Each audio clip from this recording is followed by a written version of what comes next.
Very sad. It's going to be a rough recovery for parts of California here in the coming days.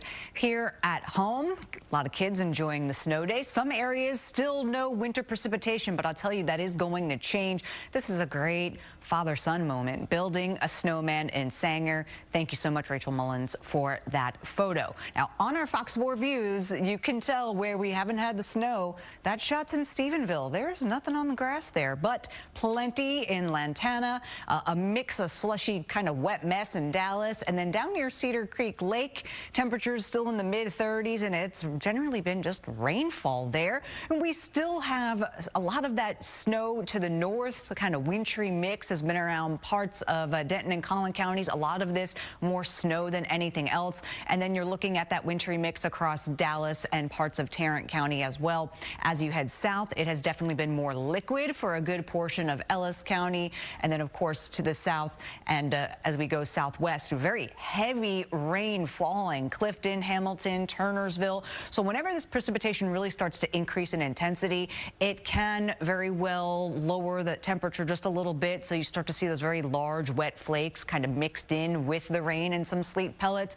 So bottom line, this wintry mix continuing for most of us. A lot of the snowfall has been in our areas north of Dallas-Fort Worth, but eventually we are going to see a lot of that change thanks to this upper level system that's going to swing through here tonight. So here we are, that low kind of getting absorbed by the upper level flow, and it's just going to move right across the area. So the coverage of snowfall is actually going to increase. You'll notice those that have had more of a wintry mix and liquid precipitation, you start to see that change over tonight. Highest accumulations expected for areas of Denton, Collin County, northern Hunt County, Hopkins County points northward to the Red River. But even as far south as Waxahachie, Hillsborough, Meridian, you're going to see that change over to snow and then more of a wintry mix in our far southeastern zones that have had just liquid precipitation so far today. So here's our updated thinking on just how much snow once all is said and done. Keep in mind there will be some outliers in this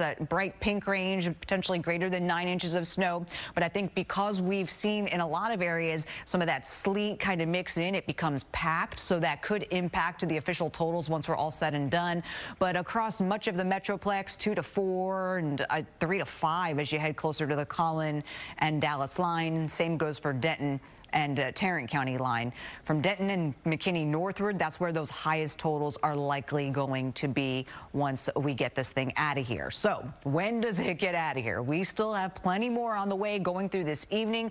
Notice that wintry precipitation, that mix, it starts to shift south and east with the snow moving into our western and southwestern zones. By tomorrow morning, a few snow showers still possible, but I believe a lot of that is going to be east of the I-35 corridor. We're kind of left with flurries on the back side of this, and then you'll notice a strong northwest breeze through the day. Some clearing of our skies in the afternoon. Temperatures do climb back above freezing, so we will have some melting. But here's the problem.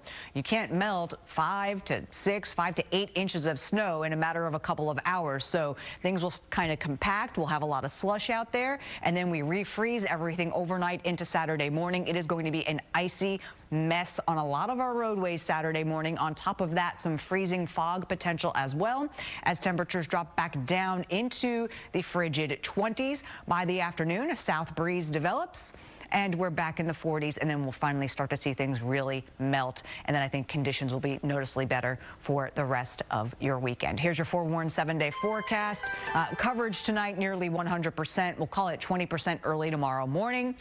Don't forget, we will still have some major impacts on the roadways, not just the first part of tomorrow, but again Saturday morning with that freezing fog and just icy conditions.